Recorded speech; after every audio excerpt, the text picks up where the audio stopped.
चुप रह तू जंत्र साफ सुथरा गोनाई भइल होई लंगड़ा आइल होई और सरवा बाउल ना बोले सन होई न। अब तो यहाँ के हमरा का समझावत नहीं। अच्छा हमन के नीमने गा दी जा केहू मानो तब नो। दिलीप बाबा अगर मंच पर होके वहाँ के बाउरो बोलब तो केहू ना पति आई ना दिलीप बाबा ऐसा ना बोल सकिले बदबनु वहाँ के एक दूगो बाउरो बोल दी तो केहू ना पतिया सकेला कि दिलीप बाबा बाउरो बोलले हो कहे कि वहाँ के बाउर के लिस्ट में वहाँ के नामे नहीं खे पप्पू आ गए का आजा मंच पर हमनी के रात भर निमन बोलत रह जाई जा दोनों आदमी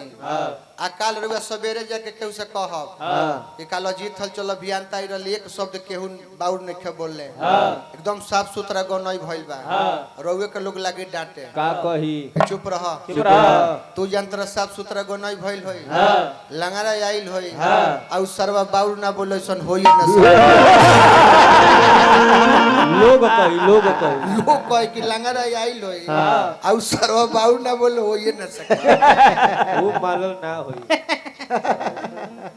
नाम अपन बाउर में कहले बनिया कहत निमन गाव जैसन रुआ गाव तनी वैसन गाए तब राउर मार्केट में भइल रहे कथा प्रसंग गा देब आध्यात्मिक गीत गा देब नाम हो जाए जीवन में नाम ना हो। यही पर एगो गीत हम गाइली यही पर गीत नहीं गइब ना मार्केट में आइब बाउर के मार्केट भइल बा। अच्छा यहाँ जे आइल बा के ऐसा आदमी बा जे अरविंद सिंह अभियंता के नहीं जानत सबे जानत न तो इहो लोग सब जानत हो कि कैसन गीत गावेले मुंह में जब माइक ले ली है आ जब ले निकली है ना बाउरे बोले के बा। अच्छा ब्यास के भेसली लेके घूमे के पहिल का जुग रही तो भेसलिन लेके जगह घूमत नहीं केहू भेसलिन देख ली लेकिन देखिए आज लोग कहता कि ना भाई गावे खातिर ब्याह जी आई सुखल बता राम चाचा कि सब केहू जन बाउर बोलो सभी जानता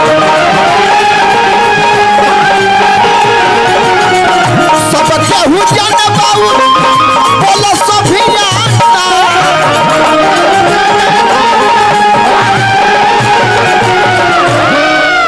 सब केहू जन बाउर बोलो सभी जानता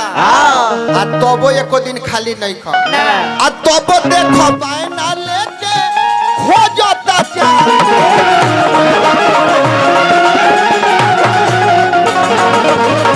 तबो देखो पाए ना लेके